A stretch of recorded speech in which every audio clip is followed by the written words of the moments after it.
Imagine that station. And that station is here.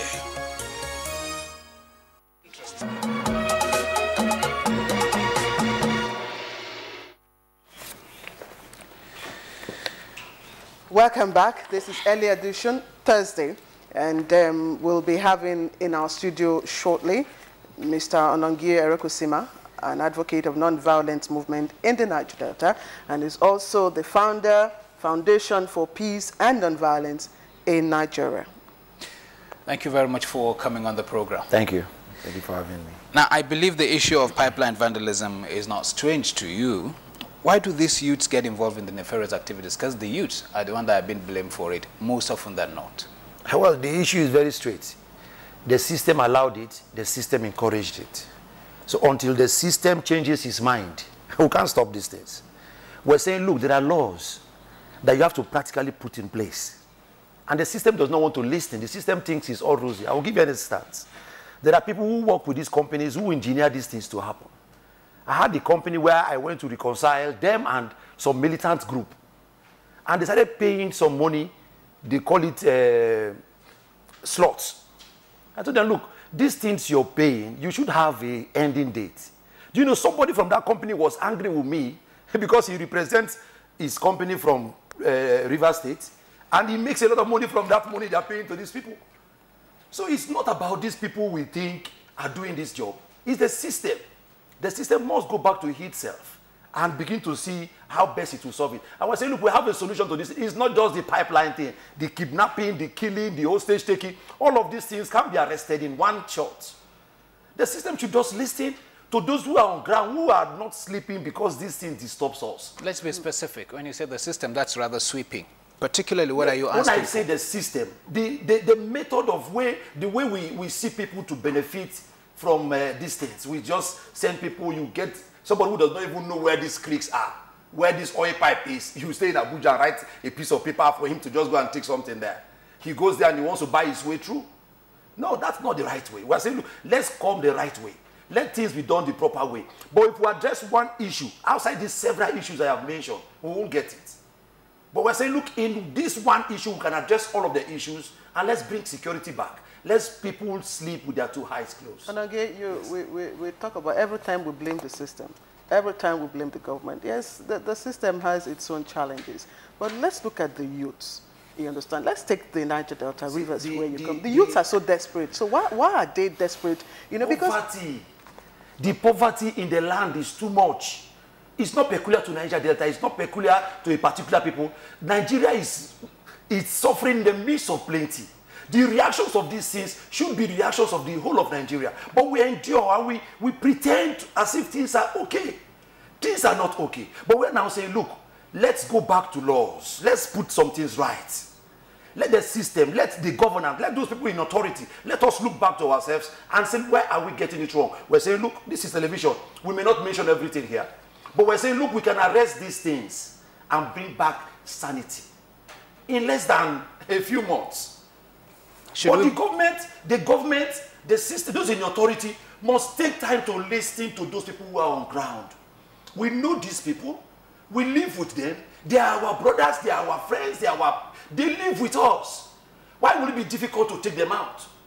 The system is not listening. That is the issue. We're now saying, look, these things can be solved like this.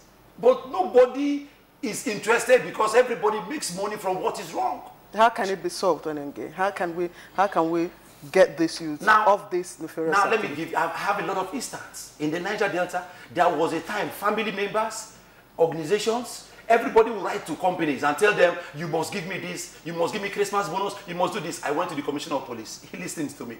And I said, look, allow me to write a letter to these companies to tell these persons, anybody who writes to you, who comes to your office, should be arrested. Let us ask him what he has come to do there.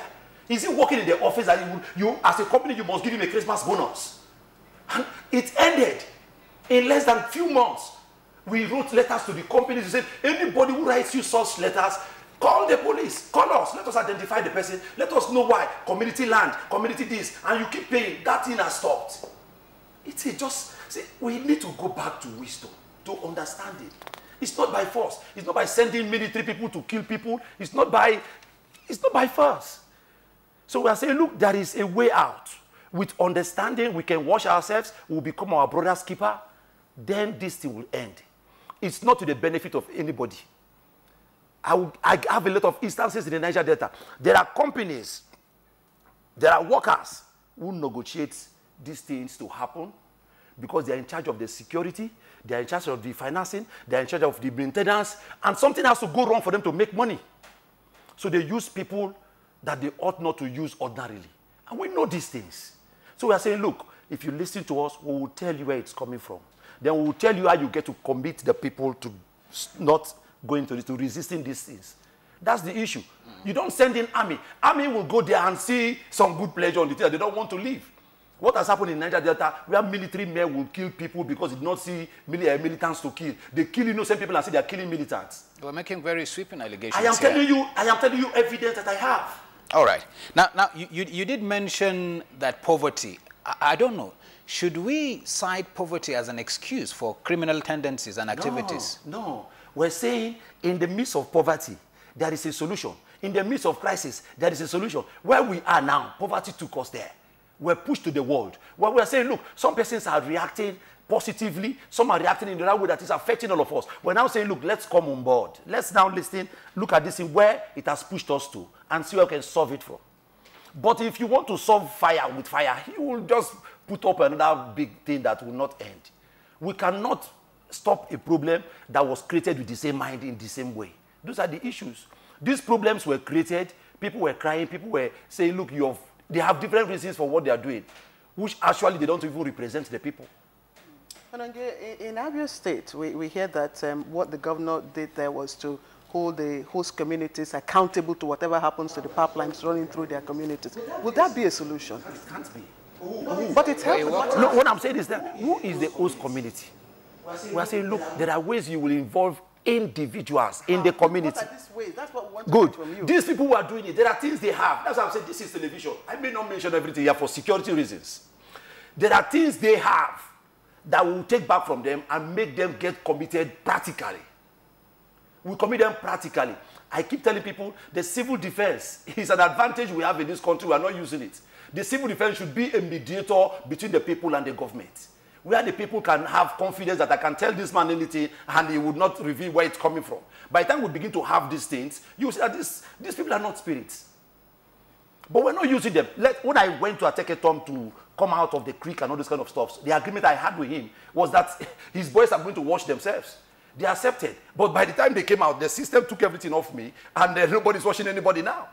I say, look, if Ateke Tom's group alone has come out to say, we're not doing this in again, don't do it. You have to have two heads to do it. In the spirit of patriotism, yes, let me hear you give a message to the youths in these areas as far as protecting this facility is concerned, in the interest of our own Nigeria. What I will tell the youth is this: they are fulfilling the desire of the evil people to destroy their future. When you spoil things, when you rape, when you kidnap, when you spoil pipelines, you are fulfilling a very bad desire of very few people. Very few useless Nigerians that are supporting these things to go the way it's going.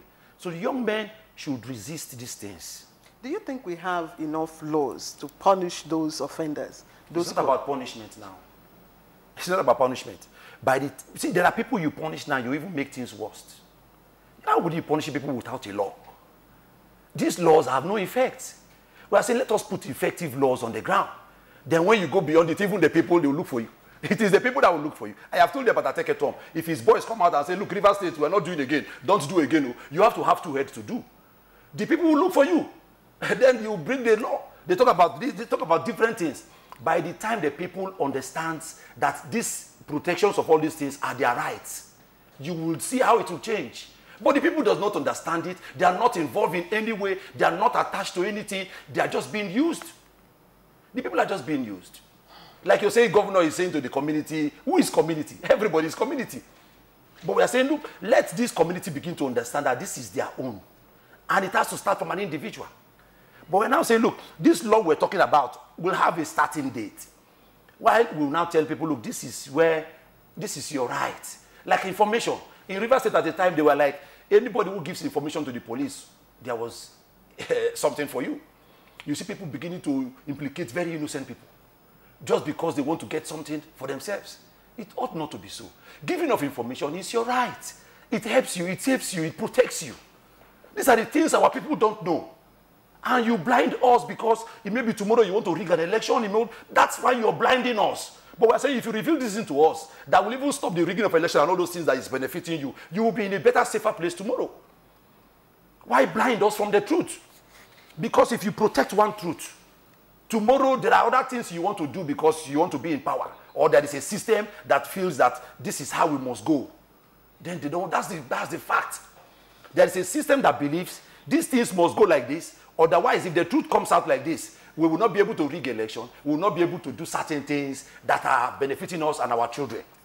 Anangia, you would agree with me that no matter what government does or whatever anyone does, there are some youths who are bent, or will be bent on doing some of these things because of the easy money that comes from it. No. Yes. No. When the system accepts where this thing is coming from and allow the community, the people to understand this power I am talking about, no youth can be bigger than his community. No youth can be bigger than his town. So what is the role of the traditional rulers? The traditional rulers are flogged by their youths. Go to places, the youths keep them down and flog them because they've all compromised. But I'm telling the youth, they have not wasted their generation. If our fathers have lost focus, my Bible says you should lay a foundation where your children will now build on. If they have lost focus to build the wrong foundation, our youths must know that they have a future and the foundation must be made correct. The elders, the leaders, the religious leaders, they catch them and flog them. If you come to my village, my people believe in all these their goals and something. There was a time if you're a chief or something, a young man, they just catch you and remove all these things in your neck and you can't do nothing. Those things are gone because this. So I'm saying it's not about just solving one problem, but in the reality of saying, okay, let's give you a chance. Government pronounce it, let's give you a chance. I don't know. This is television. I don't want to say it because I don't want people to take an advantage and block something somewhere. But let's give you a chance. Listen to this person. This is what's up. You will see law with it on. I have told them, look, in less than 1 year, if the government listens to us, we can remove all the illegal guns in this country. Then jobs will come, investors will return, jobs will look for us, we will change. And pipeline vandalism will stop? Everything, 90%. See, you will forget in the order. See, the Niger Delta issue at a time. So what you're saying is that the youths need to be engaged? No. Just be told the truth. They need to be told the truth. But who are those that should be told the truth? Those that are doing these things. The government should help us. Let's get to them. We'll tell them the truth. Tell them how they are destroying themselves. They are killing themselves. They are killing their future. By the time we do this, they won't let you, the government will not let us go there because the government will kill us. They won't let us go there because by the time these people listen to us, they won't allow you use them to rig election. They won't allow you use them to go and break pipelines. So the government is purposely stopping us. We just pray that one day a Messiah that will listen will come. I am telling you these things with facts. And again, I wouldn't want to agree with that. Anyway, we want to thank you very much for sharing your thoughts on this issue with us. Onangie Erekosima is of the Foundation for Peace and Non-Violence in Nigeria. Very active in the Niger Delta during the militancy. In Nigeria now. Thank you very much for coming to Early Edition. Thank you. All right, we'll take a quick break and we'll return shortly.